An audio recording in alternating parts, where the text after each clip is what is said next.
প্রিয় শ্রোতা, আসসালামু আলাইকুম। শুরু করছি আর রাহিকুল মাকতুম বইটির অষ্টম পর্ব, ইসলামের প্রচার কাজের সূচনা। গোপনে ইসলাম প্রচার। এটা সকলের জানা বিষয় যে মক্কা ছিল আরববাসীর ধর্মীয় চেতনার কেন্দ্রস্থল। এই মক্কাতেই একদিকে যেমন ছিল একাত্মবাদী বিশ্বাস, কাবার তত্ত্বাবধায়ক ও খাদেমগণ, অন্যদিকে তেমনি ছিল শিরকে লিপ্ত মূর্তিপূজারী প্রতিমার তত্ত্বাবধায়কগণও, যাদেরকে পুরো আরববাসী দেখত শ্রদ্ধা, সম্মান ও পবিত্রতার দৃষ্টিতে। এজন্যই দূরবর্তী স্থানের তুলনায় মক্কায় সংস্কারমূলক কর্মসূচির বাস্তবায়নের ব্যাপারটি ছিল অনেক বেশি কঠিন ও কষ্টকর। যেহেতু এখানে এ কাজের জন্য এমনই এক সবল ও শক্তিশালী সংকল্পের প্রয়োজন ছিল, যাতে কোনো বিপদাপদ কিংবা সমস্যা তার সামনে প্রতিবন্ধকতা সৃষ্টি করে তৎপরতা বন্ধ করে দিতে না পারে। উক্ত অবস্থার প্রেক্ষিতে প্রাথমিক পর্যায়ে মক্কায় ইসলাম প্রচার ও তাবলিগের কাজকর্ম সমর্পণে ও সংগোপনে করার প্রয়োজন ছিল, যাতে মক্কাবাসীর সামনে আকস্মিকভাবে বৈপ্লবিক কিংবা উত্তেজনামূলক কোনো অবস্থার সৃষ্টি হয়ে না যায়। প্রকৃতপক্ষে অত্যন্ত বিজ্ঞতা ও বিচক্ষণতার সাথে অনুরূপ কৌশলেই প্রচারকার্য পরিচালনা করা হয়েছিল। সর্বপ্রথম ইসলাম গ্রহণকারী দল। এটা খুবই স্বাভাবিক এবং সঙ্গত কথা যে যারা রাসূল সাল্লাল্লাহু আলাইহি ওয়াসাল্লাম এর সবচেয়ে কাছের, সবচেয়ে ঘনিষ্ঠ এবং সবচেয়ে নির্ভরযোগ্য ছিলেন, সর্বপ্রথম তিনি তাদেরই নিকট ইসলামের দাওয়াত পেশ করেছিলেন। এ দলের মধ্যে ছিলেন পরিবারের লোকজন, ঘনিষ্ঠ আত্মীয়স্বজন এবং বন্ধু-বান্ধব। উপরন্তু প্রাথমিক পর্যায়ে তিনি সেসব লোককে সত্যের প্রতি আহ্বান জানিয়েছিলেন, যাদের মুখমণ্ডলে কর্মশীলতা এবং সত্যপ্রীতির আভাস ছিল সুস্পষ্ট। তাছাড়া যারা রাসূল সাল্লাল্লাহু আলাইহি ওয়াসাল্লামের সততা, সত্যবাদিতা ও পরিষ্কার পরিচ্ছন্নতা সম্পর্কে সুবিদিত ছিলেন এবং উক্ত কারণে তাকে শ্রদ্ধা করতেন, তারা ছিলেন এই দলভুক্ত। রাসূল সাল্লাল্লাহু আলাইহি ওয়াসাল্লাম এর প্রতি তারা এত বেশি অনুরক্ত এবং শ্রদ্ধাশীল ছিলেন যে প্রথম আহ্বানেই সাড়া দিয়ে তারা ইসলাম কবুল করেন এবং প্রথম মুসলমান হওয়ার এক দুর্লভ গৌরব অর্জন করেন। এ দলের মধ্যে প্রথম নম্বরে ছিলেন নবীপত্নী উম্মুল মুমিনিন খাদিজাতুল কুবরা রাদিয়াল্লাহু আনহু বিনতে খুয়াইলিদ। তার মুক্তিপ্রাপ্ত কৃতদাস যায়েদ বিন সাবিত বিন সুরাহবিল কালবি, তার চাচাতো ভাই আলী ইবনে আবু তালিব, যিনি তখনও পর্যন্ত তার লালন-পালনাধীন কিশোর ছিলেন। তার গাড়ে সাওরের সফরসঙ্গী আবু বকর সিদ্দিক রাদিয়াল্লাহু আনহু। উপরিউক্ত ব্যক্তিবর্গ রাসূল সাল্লাল্লাহু আলাইহি সাল্লামের নিকট থেকে দ্বীনে হক এর দাওয়াত পাওয়ার সাথে সাথেই তা কবুল করে মুসলমান হয়েছিলেন। তারপর আবু বকর রাদিয়াল্লাহু আনহু ইসলাম প্রচার কার্যে তৎপর হয়ে ওঠেন। তিনি অত্যন্ত জনপ্রিয়, কোমল স্বভাব, পছন্দনীয় অভ্যাসের অধিকারী, সচ্চরিত্র এবং উদার মনের ব্যক্তি ছিলেন। তার দানশীলতা, দূরদর্শিতা, ব্যবসা-বাণিজ্য এবং সহচর্যের কারণে তার নিকট লোকজনের আসা যাওয়া প্রায় সবসময় লেগেই থাকত। তিনি তার নিকট আগমনকারী এবং আশেপাশে বসবাসকারীদের মধ্যে যাকে বিশ্বাসযোগ্য মনে করতেন তার নিকটেই ইসলামের দাওয়াত পেশ করতেন। তার ঐকান্তিক প্রচেষ্টায় ওসমান রাদিয়াল্লাহু আনহু, জুবায়ের রাদিয়াল্লাহু আনহু, আব্দুর রহমান বিন আউফ রাদিয়াল্লাহু আনহু, সাদ বিন আবু ওয়াক্কাস রাদিয়াল্লাহু আনহু এবং তালহা বিন ওবায়দুল্লাহ রাদিয়াল্লাহু আনহু ইসলাম ধর্ম গ্রহণ করেন। এই মহা সম্মানিত ব্যক্তিগণই হচ্ছেন প্রথম মুসলিম জনগোষ্ঠী। প্রাথমিক অবস্থায় যারা ইসলাম গ্রহণ করেন, বেলাল হাবশী রাদিয়াল্লাহু আনহু ছিলেন সেই দলের অন্তর্ভুক্ত। এরপর ইসলাম কবুল করেন আবু উবাইদা রাদিয়াল্লাহু আনহু, আমের বিন জাররাহ রাদিয়াল্লাহু আনহু, আবু সালমা বিন আব্দুল আসাদ রাদিয়াল্লাহু আনহু, আরকান বিন আবিল আরকান রাদিয়াল্লাহু আনহু, ওসমান বিন মাজুন রাদিয়াল্লাহু আনহু এবং তার দুই ভাই যথাক্রমে কোদামা রাদিয়াল্লাহু আনহু এবং আব্দুল্লাহ রাদিয়াল্লাহু আনহু। ওবায়দা বিন হারিস বিন মুত্তালিব বিন আবদে মানাফ রাদিয়াল্লাহু আনহু, সায়েদ বিন জায়েদ রাদিয়াল্লাহু আনহু এবং তার স্ত্রী অর্থাৎ ওমর রাদিয়াল্লাহু আনহু এর বোন ফাতিমা বিনতে খাত্তাব রাদিয়াল্লাহু আনহু, খাত্তাব বিন আরাত রাদিয়াল্লাহু আনহু, আব্দুল্লাহ বিন মাসুদ রাদিয়াল্লাহু আনহু, এছাড়া আরও কয়েকজন ব্যক্তি ইসলাম কবুল করে মুসলমান হয়েছিলেন। মোটামুটিভাবে বলা যায় প্রথম ইসলাম গ্রহণকারীদের কোরাইশ গোত্রের সকল শাখা প্রশাখার সাথেই আত্মীয়তার সম্পর্ক ছিল।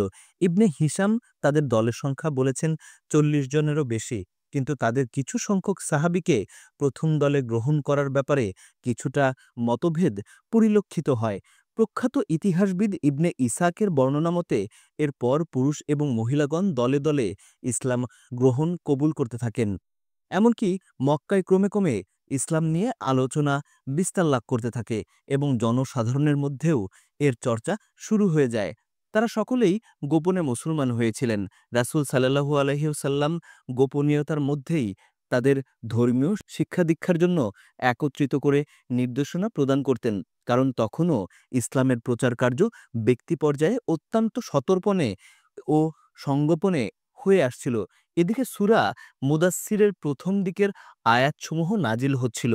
সেসব আয়াতের শেষাংশ একই ধরনের আকর্ষণীয় শব্দমালার সমন্বয়ে গঠিত এবং ঝংকার ও শ্রুতি মাধুর্যের দিক দিয়ে ছিল বড়ই তৃপ্তিদায়ক। ভাবধারার দিক দিয়ে আয়াতগুলো ছিল নীরব ও সৌহার্দ্যপূর্ণ, পরিবেশের সাথে সঙ্গতিশীল। উপরন্তু আয়াতগুলোতে আত্মশুদ্ধির জন্য প্রশংসা এবং অশ্লীলতায় নিমজ্জিতদের নিন্দা জ্ঞাপন করা হয়েছে। এতে জান্নাত ও জাহান্নামের চিত্র এত নিপুণভাবে চিত্রিত হয়েছে যেন তা চোখের সামনে স্পষ্টভাবে ভেসে ওঠে।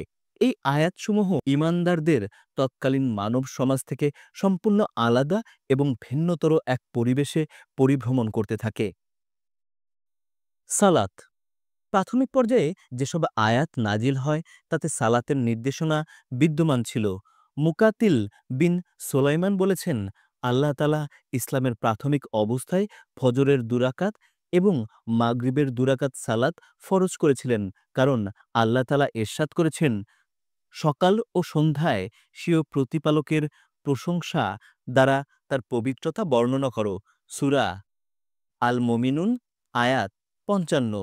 ইবনে হাজার আসকালানি রাহমাতুল্লাহ আলাইহি বলেছেন, রাসূল সাল্লাল্লাহু আলাইহি ওয়াসাল্লাম এবং তার সাহাবীগণ রাদিয়াল্লাহু আনহু মিরাজের ঘটনার পূর্বে সেভাবেই সালাত আদায় করতেন, অর্থাৎ ২ ওয়াক্ত। তবে ৫ ওয়াক্ত সালাত ফরজ হওয়ার পূর্বে তা ফরজ ছিল কিনা সে ব্যাপারে মতবিরোধ রয়েছে। কেউ কেউ বলেন সূর্যোদয় ও সূর্যাস্তের পূর্বে একবার করে সালাত ফরজ ছিল। হারিসা ইবনে উসামা ইবনে লাহিয়ার মাধ্যমে বর্ণনাকারীদের মিলিত পরম্পরা সূত্রের বরাতে জায়েদ ইবনে হারিসা বর্ণনা করেছেন, রাসূল সাল্লাল্লাহু আলাইহি সাল্লামের নিকট যখন প্রথম ওহী নাজিল হলো তখন জিবরাইল আলাইহিস সালাম আগমন করলেন এবং তাকে অজুর পদ্ধতি শিক্ষা দিলেন। যখন অজু শেখা হলো তখন একচল্লি পানি দিয়ে লজ্জাস্থানে ছিটিয়ে দিলেন। ইবনে মাজাও এই মর্মে হাদিস বর্ণনা করেছেন। বারা ইবনে আজিব এবং আব্দুল্লাহ ইবনে আব্বাস রাদিয়াল্লাহু হতেও এই ধরনের হাদিস বর্ণিত হয়েছে। ইবনে আব্বাস হতে বর্ণিত হাদিসেও একথা উল্লেখ করা হয় যে সালাত প্রাথমিক অবস্থায় ফরজকৃত কর্তব্যসমূহের মধ্যে অন্তর্ভুক্ত ছিল।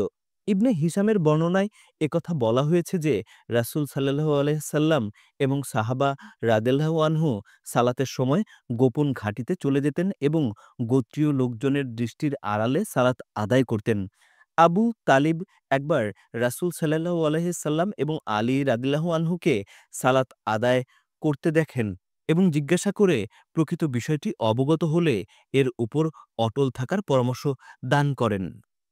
কুরাইশদের নিকট দাওয়াতি কার্যক্রমের সংক্ষিপ্ত বিবরণ আনুষঙ্গিক ঘটনাবলীর প্রেক্ষিতে স্পষ্ট প্রতীয়মান হয় যে সে সময় যদিও ইসলাম প্রচারের কাজকর্ম ব্যক্তিগত পর্যায়ে অত্যন্ত গোপনীয়ভাবে চলছিল, কিন্তু তা সত্ত্বেও কুরাইশদের নিকট তা সম্পূর্ণ অজানা ছিল না। মোহাম্মদ গাজ্জালী রাদিয়াল্লাহু আনহু লিখিত বিবরণে জানা যায় যে যদিও ইসলাম প্রচারের কাজ সংকোপনে চলছিল, তবু এর খবরদারি কুরাইশদের নিকট পৌঁছে গিয়েছিল। কিন্তু কোরাইশরা এসব ঘটনার উপর ততটা গুরুত্ব আরোপ করেনি।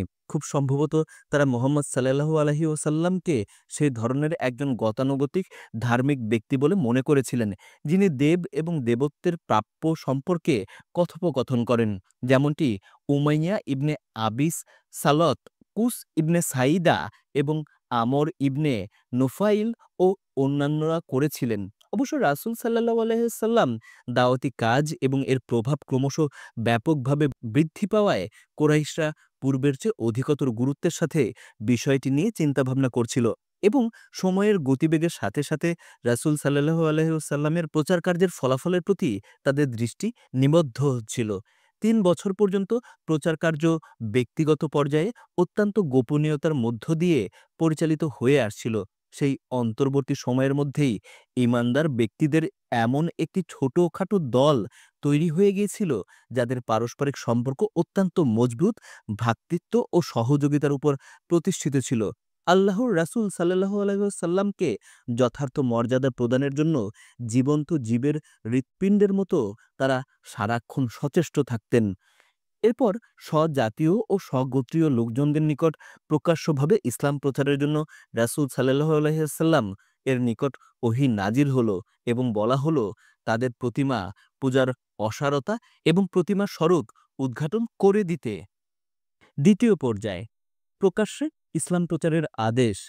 প্রথম পর্যায়ে গোপনে প্রায় ৩ বছর ইসলাম প্রচারের পর আল্লাহর পক্ষ থেকে প্রকাশ্যে মানুষের নিকট ইসলামের দাওয়াত প্রদানের জন্য রাসূল সাল্লাল্লাহু আলাইহি ওয়াসাল্লামের প্রতি আদেশ দেওয়া হয়। এই বিষয়ে সর্বপ্রথম আল্লাহ তাআলার পক্ষ থেকে ওহীর মাধ্যমে যে নির্দেশ প্রদান করা হয় তা হলো,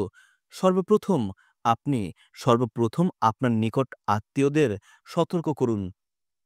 সূরা আশ-শুআরা আয়াত ২১৪। এই সূরার মধ্যে প্রথমে মুসা আলাইহিসসালামের ঘটনা বর্ণনা করা হয়েছে। এতে মুসা আলাইহিসসালামের নবুয়তের প্রারম্ভিক কাল কিভাবে কোন কষ্টের মধ্য দিয়ে অতিবাহিত হয়েছিল, বনী ইসরায়েলদেরকে সাথে নিয়ে কিভাবে তিনি হিজরত করে ফেরাউনের কবল থেকে পরিত্রাণ পেয়েছিলেন এবং পরিশেষে কিভাবে সদলবলে ফেরাউনকে নীল নদে নিমজ্জিত করা হয়েছিল সেসব কথা বলা হয়েছে। অন্য কথায়, ফেরাউন এবং তার কওমকে আল্লাহর দ্বীনের দাওয়াত প্রদান করতে গিয়ে মুসা আলাইহিসসালামকে যেসব পর্যায় অতিক্রম করতে হয়েছিল সে ছিল কার্যক্রমের একটা সমন্বিত আলোচনা।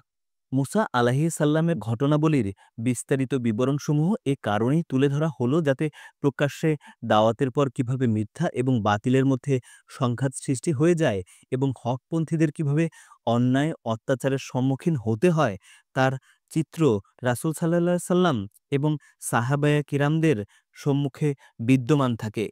দ্বিতীয়ত, এই সূরার মধ্যে নবী রাসূলদের মিথ্যা প্রতিপন্নকারী জাতিসমূহ যথা ফিরাউন ও তার দল ব্যতীত নূহ আলাইহিস সালামের সম্প্রদায়, আদ, সামুদ, ইব্রাহিম আলাইহিস সালামের সম্প্রদায়, লূত আলাইহিস সালামের সম্প্রদায়, আসহাবুল আইকার পরিণতির কথাও উল্লেখিত হয়েছে। সম্ভবত এর উদ্দেশ্য হচ্ছে যে সকল কওম নবী রাসূলদের মিথ্যা প্রতিপন্ন করেছে, তাদের উপর জুলুম নির্যাতন চালিয়েছে কিংবা কোনো নবীকে হত্যা করা হয়েছে, তাদেরকে হঠকারিতার পরিণতি কি কৌশলে আল্লাহ তাদেরকে ধ্বংস করে দিতে পারেন, তাদের পরিণতি কতটা ভয়াবহ হতে পারে এবং ঈমানদারগণ অজস্র বিপদাপদ পরিবেষ্টিত থেকেও আল্লাহর রহমতে কিভাবে পরিত্রাণ লাভ করে থাকেন তা তুলে ধরাই হচ্ছে এর প্রধান উদ্দেশ্য।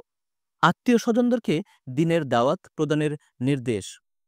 প্রথম সম্মেলন। উক্ত আয়াত নাজিল হওয়ার পর রাসূল সাল্লাল্লাহু আলাইহি সাল্লাম বনু হাশেম গোত্রকে নিয়ে এক সম্মেলনের আয়োজন করেন। সেই সম্মেলনে বনু মুত্তালিব বিন আবদে মানাফেরও একদল লোক উপস্থিত ছিল। সম্মেলনে উপস্থিত লোকদের সংখ্যা ছিল প্রায় ৪৫ জন। সম্মেলনের শুরুতেই রাসূল সাল্লাল্লাহু আলাইহি সাল্লামের চাচা আবু লাহাব হঠাৎ করেই বলে উঠল, "দেখো ভাতিজা, এরা সকলেই তোমার নিকটাত্মীয় চাচাতো ভাই ইত্যাদি। কৃত্রিমতা ও বাচালতা বাদ দিয়ে এদের সাথে ভালোভাবে কথাবার্তা বলার চেষ্টা করো। তোমার জানা উচিত যে তোমার জন্য সকল আরববাসীদের সাথে শত্রুতা করার শক্তি আমাদের নেই। তোমার আত্মীয়-স্বজনদের পক্ষে তোমাকে ধরে কারারুদ্ধ করে রাখাই কর্তব্য।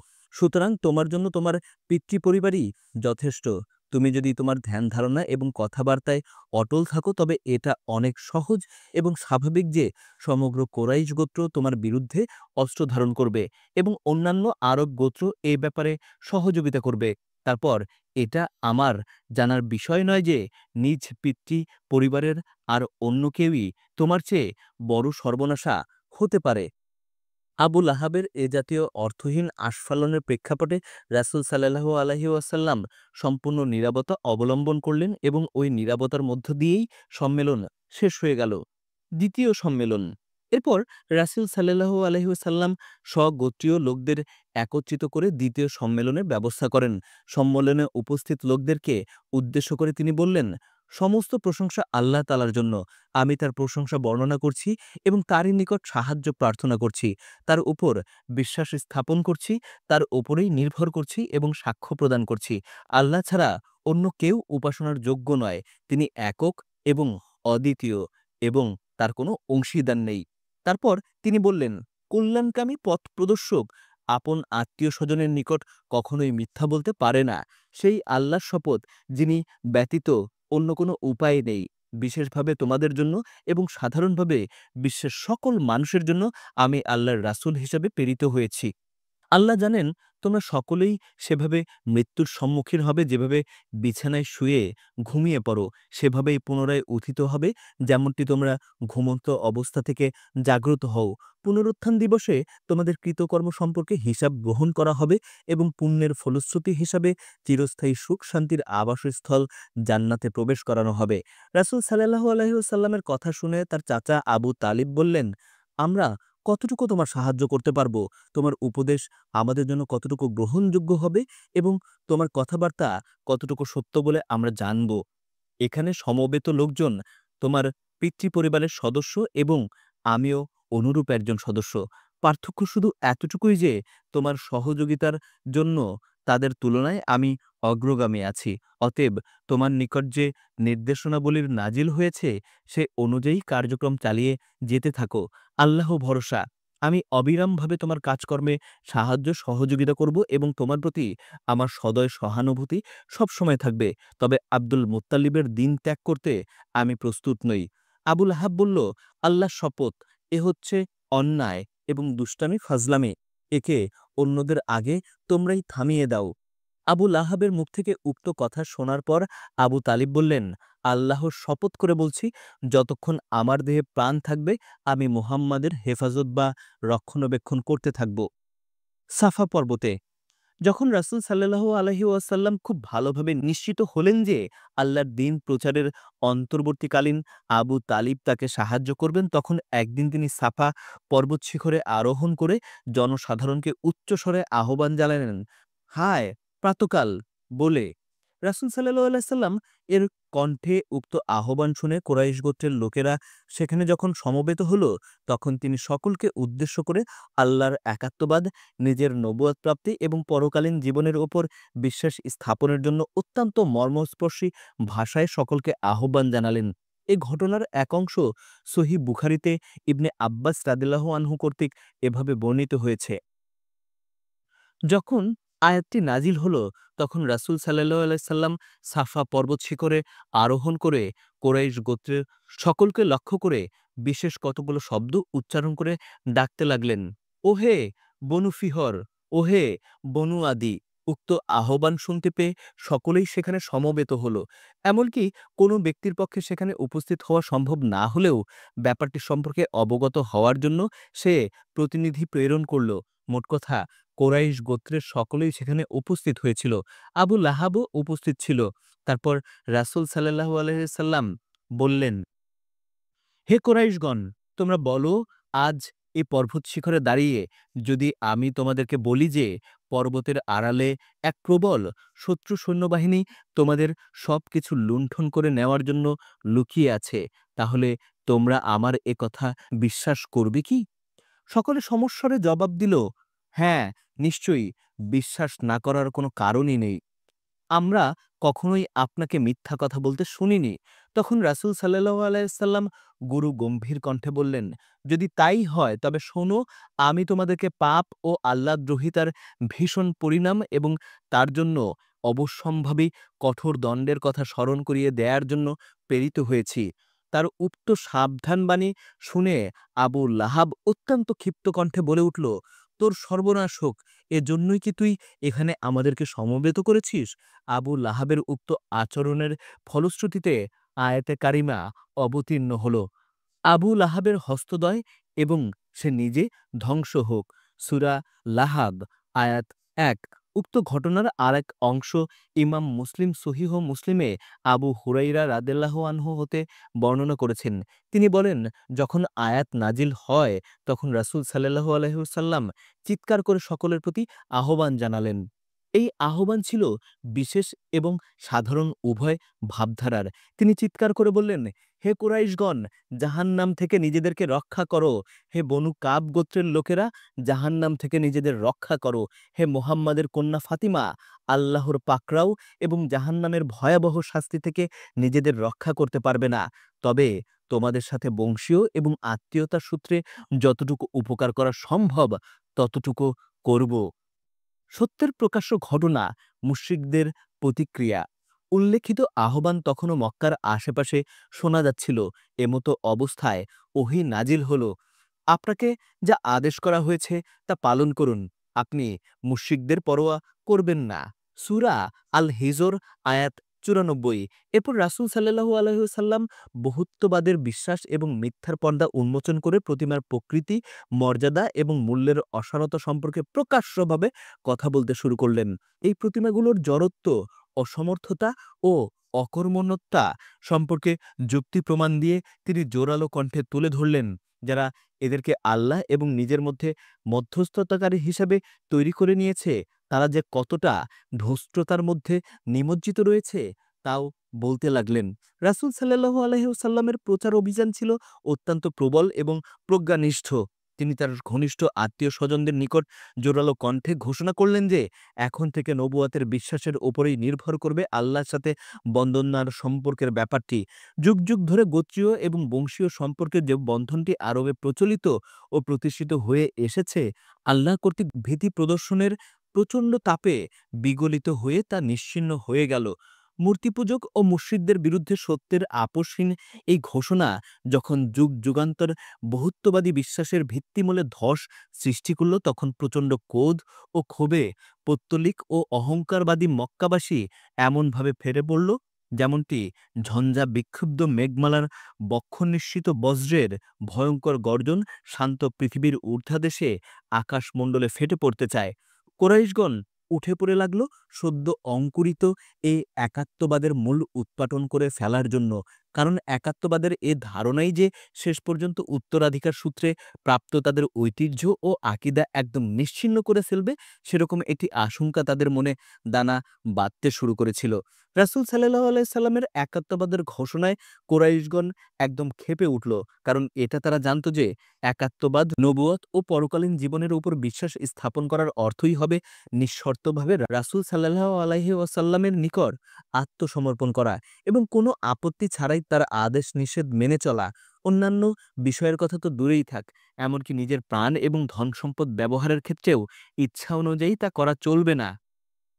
এর অর্থ এ দাঁড়াবে যে ধর্মীয় ব্যাপারে আরববাসীদের উপর মক্কাবাসীদের পৌরোহিত্য ও নেতৃত্বের যে মর্যাদা লাভ করে আসছিল তা সমূলে উৎপাটিত হয়ে যাবে। আল্লাহ এবং রাসূল সাল্লাল্লাহু আলাইহি সাল্লামের সত্যনিষ্ঠার বাইরে নিজ খেয়াল খুশিমতো কোনো কাজ করার অধিকার তাদের থাকবে না। প্রসঙ্গত উল্লেখ্য যে দুর্বল শ্রেণীর লোকজনের প্রতি তারা যে অন্যায় অত্যাচার করে এসেছে এবং সকাল সন্ধ্যা যেসব অপকর্মের সাথে সংশ্লিষ্ট থেকেছে, সেসব করার আর কোনো সুযোগ থাকবে না। কুরাইশগণ এসব ব্যাপারে ভালোভাবেই অবগত ছিল। এজন্যই তাদের দৃষ্টিতে এই অপমানজনক অবস্থাকে মেনে নিতে তারা প্রস্তুত ছিল না। কিন্তু প্রকৃতপক্ষে তাদের এই মানসিকতার পেছনে মঙ্গলজনক কিংবা সম্মানজনক বলতে কিছুই ছিল না। আল্লাহ বলেন, বরং কোনো মানুষ এমনটি চায় যে নিজেদের ভবিষ্যৎ জীবনেও পাপ কার্যে লিপ্ত থাকে। সূরা আল কিয়ামা আয়াত ৫। আল্লাহ একাত্মবাদ এবং দ্বীন সম্পর্কে রাসূল সাল্লাল্লাহু আলাইহি ওয়াসাল্লাম যে সমস্ত কথা বললেন, কুরাইশগণ তার সত্যতা ও যথার্থতা উপলব্ধি করলেও মাত্র একটি কারণে তা মেনে নিতে পারল না। সে কারণটি হচ্ছে তাদের কায়েমি স্বার্থ ক্ষুণ্ণ হওয়া, অর্থাৎ তাদের শক্তিমত্তা, যথেচ্ছতা এবং নেতৃত্ব কর্তৃত্ব চলে যাওয়ার ভয়। অথচ আল্লাহর রাসূল সাল্লাল্লাহু আলাইহি ওয়াসাল্লামকে অস্বীকার করা কিংবা এড়িয়ে চলার ক্ষমতাও তাদের ছিল না। কারণ তার সত্যবাদিতা, ন্যায়পরায়ণতা, পরোপকারিতা উদারতা, চরিত্র মাধুর্য, সহিষ্ণুতা ইত্যাদি সকল মানবিক গুণাবলীর সমন্বয়ে সর্বকালের সকল মানুষের জন্য আদর্শ এবং মহিমান্বিত এমন এক ব্যক্তিত্বের অধিকারী তিনি ছিলেন, যেমনটি তারা কোনো কালেও শোনেননি কিংবা দেখেননি। এহেন পরিস্থিতিতে তারা কিছুটা যেন দিশেহারার মতো হয়ে পড়ল। আসলেই তাদের দিশেহারা হওয়ারই কথা ছিল। তাদের বংশানুক্রমিক ইতিহাসে রাসূল সাল্লাল্লাহু আলাইহি সাল্লাম ছিলেন নজিরবিহীন এক অসামান্য ব্যক্তিত্ব। অবশেষে কুরাইশগণ অনেক চিন্তাভাবনার পর তাদের ধারণায় তারা এটি খুঁজে পেল যে তারা তার চাচা আবু তালিবের নিকট যাবে এবং তার নিকট দাবি করবে তিনি যেন তার ভাতিজাকে এমন কাজকর্ম থেকে বিরত রাখেন। কুরাইশরা তাদের উপাস্য প্রতিমাদের প্রসঙ্গটি উপস্থাপনেরও সিদ্ধান্ত গ্রহণ করল। মুহাম্মদ সাল্লাল্লাহু আলাইহি ওয়াসাল্লাম তাদের প্রতিমাদের সম্পর্কে নানা ধরনের কূটবাক্য এবং অবমাননাকর উক্তি করে তাদের উপাসনা না করার কথা বলেছে। এটা কিছুতেই বরদাস্ত করা যেতে পারে না। পূর্বপুরুষদের আমল থেকে বংশ পরম্পরায় তারা যে সকল ধর্মীয় আচার অনুষ্ঠানাদি রেওয়াজ করে এসেছে, আজ মুহাম্মাদের এক কথায় সবই বাদ দিতে হবে। এটা কেন এবং কিভাবে সম্ভব? তাদের পূর্বপুরুষগণ কি তাহলে মূর্খ ছিলেন? ৭-৫ এ জাতীয় নানা কথা, নানা প্রশ্ন এবং নানা যুক্তিতর্কের পসরা নিয়ে তারা আবু তালিবের নিকট যাওয়ার সিদ্ধান্ত গ্রহণ করলেন। আবু তালিব সমীপে কুরাইশ প্রতিনিধি দল। ইবনে ইসাক বলেছেন, কোরাইশ গোত্রের কয়েকজন নেতৃত্বস্থানীয় ব্যক্তি একত্রিত হয়ে আবু তালিবের নিকট গিয়ে বলল, হে আবু তালিব, আপনার ভাতিজা আমাদের দেবদেবীকে গালিগালাজ করছে, আমাদের ধর্মের নিন্দা করছেন, আমাদেরকে জ্ঞান বুদ্ধি ও বিচার বিবেকহীন মূর্খ বলছেন এবং আমাদের পূর্বপুরুষদের ধর্মভ্রষ্ট বলছেন। অতএব হয় আপনি তাকে এ জাতীয় কাজকর্ম থেকে বিরত রাখুন, নতুবা আমাদের এবং তাদের মধ্যে থেকে আপনি দূরে সরে যান, কারণ আপনিও আমাদের মতোই তার বক্তব্য অনুযায়ী ভিন্ন দিকের অনুসারী। তার ব্যাপারে আমরাই যথেষ্ট হব। কুরাইশ প্রতিনিধি দলের উক্ত দাবি দেওয়া বিষয়ে আবু তালিব অত্যন্ত ঠান্ডা মেজাজে বিভিন্ন কথাবার্তা বলে তাদের বুঝিয়ে বিদায় করলেন। উক্ত প্রেক্ষিতে তারা ফের চলে গেল। এদিকে রাসূল সাল্লাল্লাহু আলাইহি ওয়াসাল্লাম পুরোদমে তার প্রচারকার্য চালিয়ে যেতে থাকলেন। কোরাইশদের বৈঠক। তখন কোরাইশগণের সামনে আরও একটি সমস্যা দেখা দিল। রাসূল সাল্লাল্লাহু আলাইহি সাল্লাম প্রকাশ্য প্রচার অভিযানে কয়েক মাস অতিবাহিত হতে না হতেই হজের মৌসুম এসে উপস্থিত হলো। যেহেতু উক্ত মৌসুমে আরব ভূমির দূর-দূরান্ত থেকে বিভিন্ন গোত্রের প্রতিনিধি দলের আগমন আরম্ভ হয়ে যাবে, তাই কোরাইশরা এই পরিকল্পনা অটল, যাতে মুহাম্মদ সাল্লাল্লাহু আলাইহি সাল্লামের উপর তাদের আস্থা বিনষ্ট হয়ে যায় এবং তার কথাবার্তায় তাদের মনে কোনো প্রতিক্রিয়ার সৃষ্টি না হয়। উক্ত পরিকল্পনার বিষয়ে আলাপ আলোচনা ও সলা পরামর্শের জন্য তারা ওয়ালিদ বিন মুগিরার গৃহে সমবেত হল। ওয়ালিদ বলল, এ ব্যাপারে তোমাদের মতামত ঠিক করো, যাতে এ নিয়ে তোমাদের পরস্পরের মধ্যে মতবিরোধ কিংবা মতপার্থক্য সৃষ্টি না হয়। তোমাদের একজনের কথাকে অন্যজন যেন মিথ্যা প্রতিপন্ন না করে বসে। অন্যরা বলল, আপনি একটা উপযুক্ত মন্তব্য ঠিক করে দিন, তাহলেই তা আমাদের সকলের জন্য গ্রহণযোগ্য হবে। ওয়ালিদ বলল, না, তা হবে না, বরং তোমরা বলবে এবং আমি তা শুনব। ওয়ালিদের এ কথার পর কয়েকজন সমস্বরে বলে উঠল, ঠিক আছে, আমরা মন্তব্য করব যে তিনি একজন গণক। ওয়ালিদ বলল, না, আল্লাহর শপথ, তিনি কহেন গণক নন। আমরা অনেক গণক দেখেছি, তিনি তো কাহেনদের মতো গুনগুন করে গান করেন না, ছন্দাকারে কবিতা আবৃত্তি করেন না কিংবা কবিতা রচনাও করেন না। অন্যরা বলল, তাহলে আমরা তাকে একজন পাগল বলবো। ওয়ালিদ বলল, না, তিনি তো পাগল নন, আমরা পাগল দেখেছি এবং তাদের ধরন সম্পর্কেও জানি। এ লোকের মধ্যে পাগলের মতো ঝিম মেরে থাকা, অস্বাভাবিক কোনো কাজকর্ম করা, আবোল তাবোল কথাবার্তা বলা কিংবা অনুরূপ কোনো কিছুই তো দেখি না। অন্যরা বলল, তাহলে আমরা বলবো যে তিনি একজন কবি। ওয়ালিদ বলল, তার মধ্যে কবির কোনো বৈশিষ্ট্যই নেই যে তাকে কবি বলা হবে। আমাদের যুদ্ধাকৃত ছন্দ রজম, হাজম, কারিম, মাকবুজ, মাবসুত ইত্যাদি সকল ধরনের কাব্যরীতি সম্পর্কে আমরা অবগত আছি। যা হোক, তার কথাবার্তাকে কিছুতেই কাব্য বলা যেতে পারে না। অন্যরা বলল, তাহলে আমরা তাকে জাদুকর বলবো। ওয়ালিদ বলল, এই ব্যক্তিকে জাদুকরও বলা যেতে পারে না। আমরা জাদুকর এবং জাদু সংক্রান্ত নানা ফন্দি ফিকির দেখেছি। তারা সত্য মিথ্যাকে কত কথা বলে, কত অঙ্গভঙ্গি করে, কত ধরনের ঝাড়ফুঁক করে এবং গিরা দেয়, তার ইয়াত্তা নেই। কিন্তু এই ব্যক্তি তো জাদুকরের মতো সত্য মিথ্যা কথা বলা, ঝাড়ফুঁক কিংবা গিলে দেওয়া কোনো কিছুই করে না। অন্যরা বলল, আমরা তাহলে আর কি বলবো? ওয়ালিদ বলল, আল্লাহর শপথ, তার কথাবার্তা খুবই মিষ্টি মধুর, তার ভিত বা শিকড় বড়ই শক্ত এবং শাখা প্রশাখা বড়ই মনোমুগ্ধকর।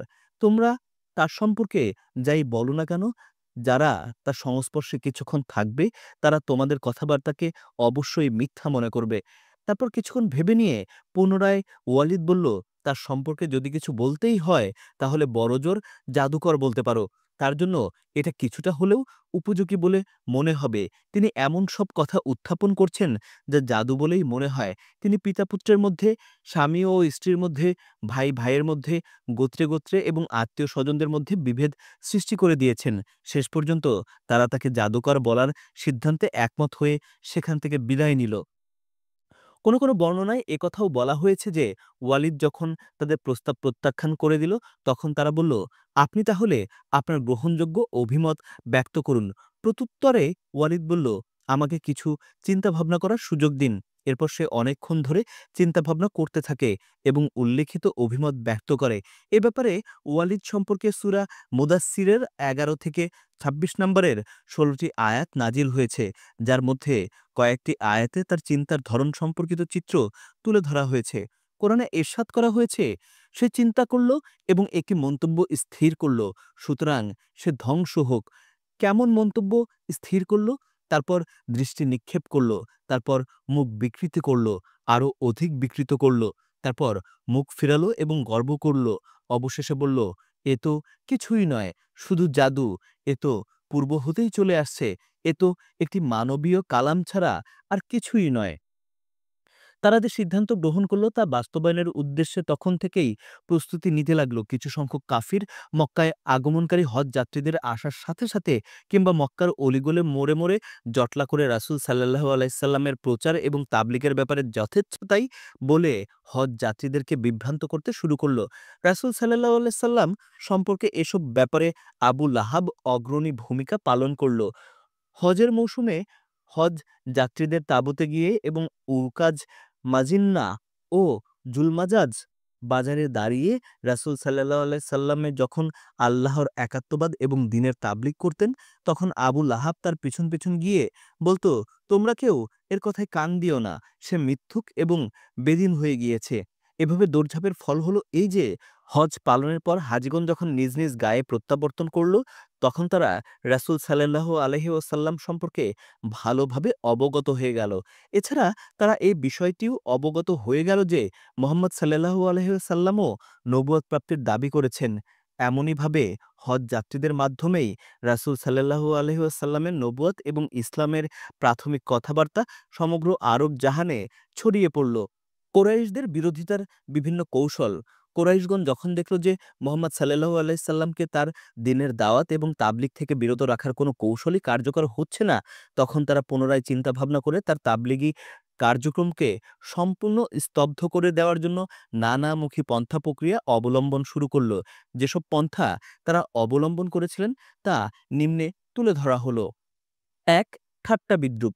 অকারণে হাসাহাসি, ঠাট্টা-তামাশা, ব্যঙ্গ, বিদ্রূপ করা, মিথ্যাবাদী বলা, অবমাননাকর উক্তি করা ইত্যাদির মাধ্যমে রাসূল সাল্লাল্লাহু আলাইহি ওয়াসাল্লামকে তারা জর্জরিত এবং অতিষ্ঠ করে তুলতে চাইল। এর অন্তর্নিহিত উদ্দেশ্য ছিল মুসলিমদেরকে সন্দেহপরায়ণ, বিপন্ন ও ব্যস্ত করে তাদের উদ্যম ও কার্যস্পৃহা নষ্ট করে দেওয়া। এতদুদ্দেশ্যে মুশরিকরা রাসূল সাল্লাল্লাহু আলাইহি সাল্লামকে কখনো কখনো পাগল বলেও আখ্যায়িত করত। যেমনটি ইরশাদ করা হয়েছে, তারা বলে, হে অমুক ব্যক্তি যার প্রতি কোরআন নাজিল হয়েছে, তুমি তো পাগল। সূরা আল হিজর আয়াত ৬। কখনো কখনো রাসূল সাল্লাল্লাহু আলাইহি সাল্লামকে জাদুকর বলত এবং মিথ্যাবাদী বলেও অপবাদও দিত, যেমনটি ইরশাদ হয়েছে। আর ওই কুরাইশি কাফিররা এ কথায় বিস্মিত হল যে, তাদের মধ্য থেকেই একজন ভীতি প্রদর্শক রূপে আগমন করেছেন এবং তারা বলতে লাগল, এ ব্যক্তি জাদুকর, মিথ্যাবাদী। সূরা সোয়াদ আয়াত ৪। এই সমস্ত কাফিররা রাসূল সাল্লাল্লাহু আলাইহি সাল্লামের অগ্রভাগে ও পেছনে প্রধান্বিত এবং প্রতিহিংসা পরায়ণ দৃষ্টিভঙ্গি ও মন মানসিকতা নিয়ে ঘোরাফেরা করত।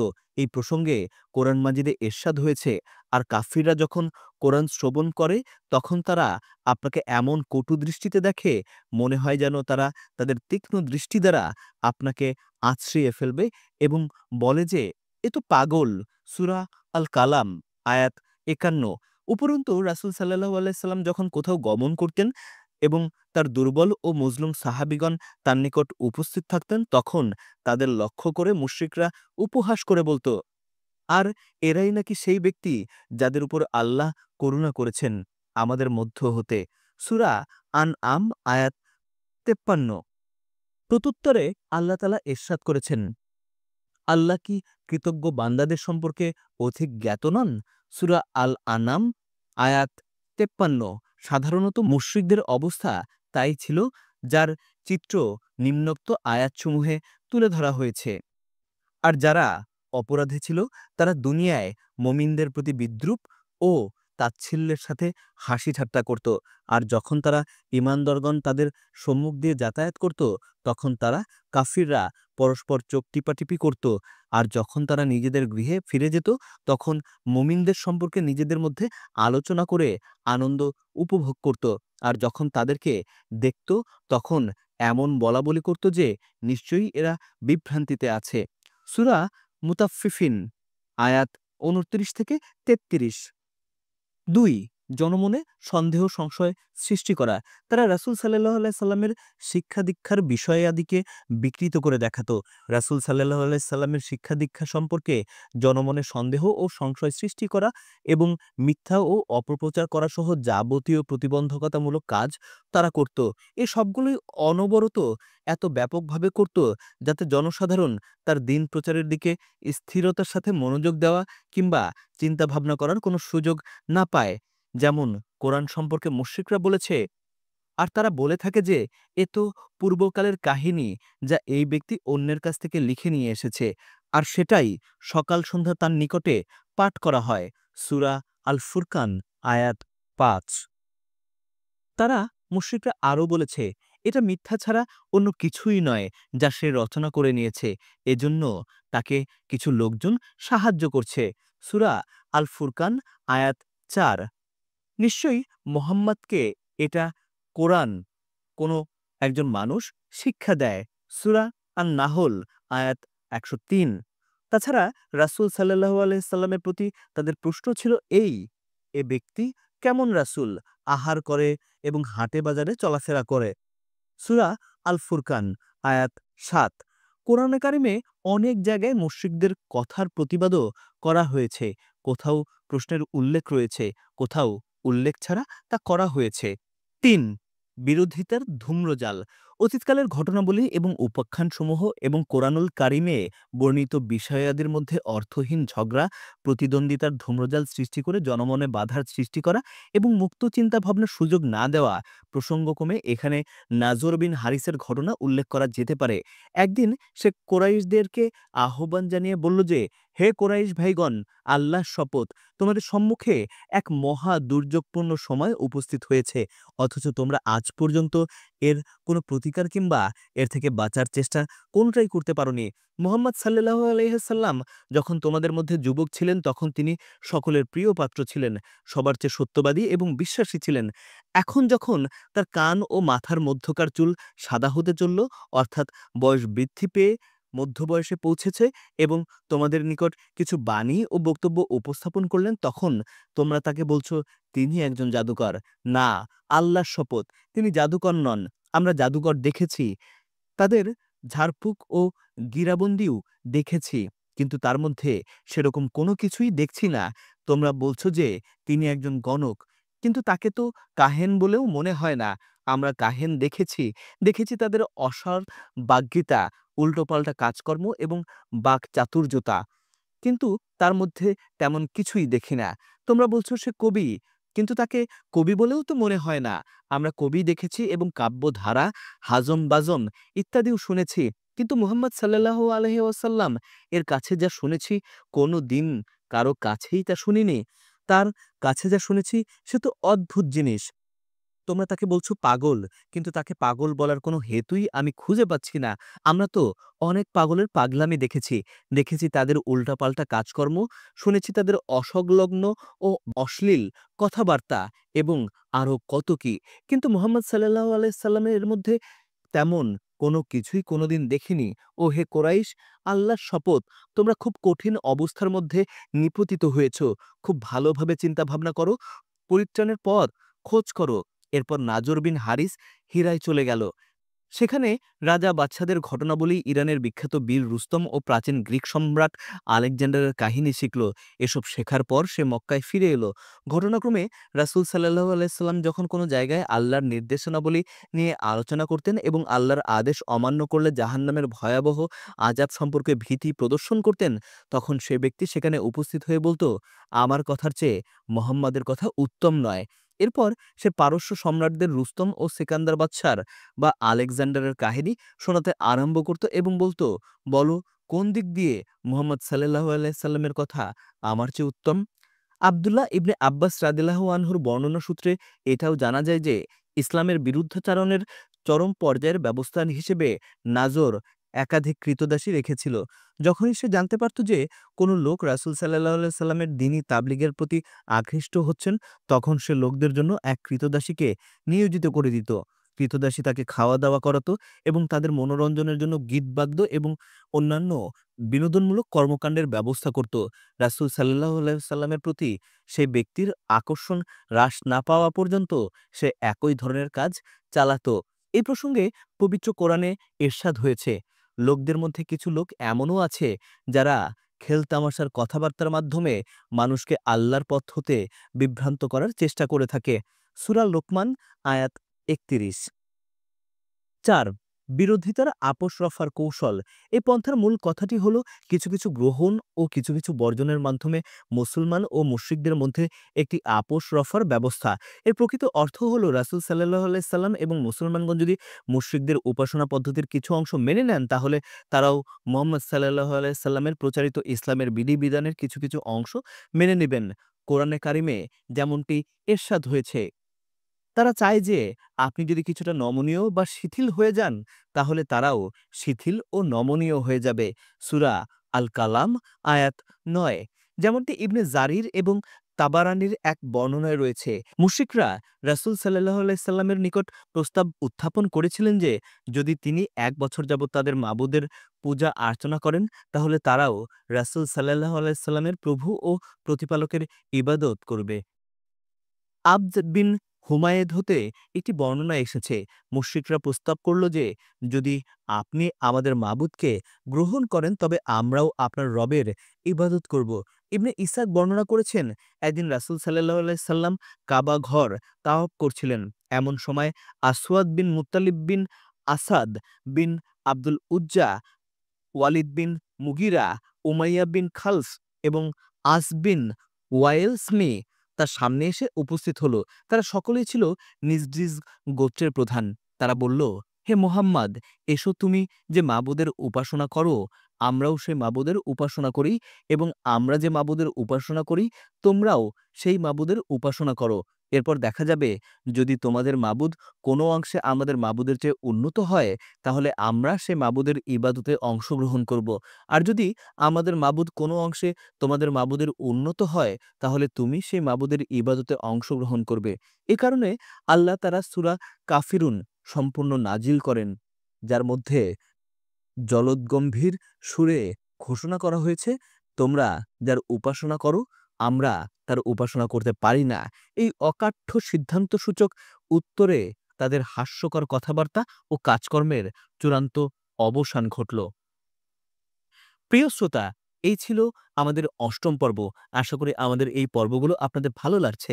আমাদের প্রিয় নবী হযরত মুহাম্মদ সাল্লাল্লাহু আলাইহি সাল্লামের উপর লিখিত সর্বশ্রেষ্ঠ সিরাটি যদি আপনাদের এতটুকু ভালো লেগে থাকে, তাহলে অবশ্যই আপনারা আপনাদের শুভাকাঙ্ক্ষীদের সাথে এই সিরাটি শেয়ার করবেন। আর আমাদের চ্যানেলটি সাবস্ক্রাইব করবেন, আমাদের পাশেই থাকবেন। সবাই ভালো থাকুন। আল্লাহ হাফেজ। আসসালামু আলাইকুম।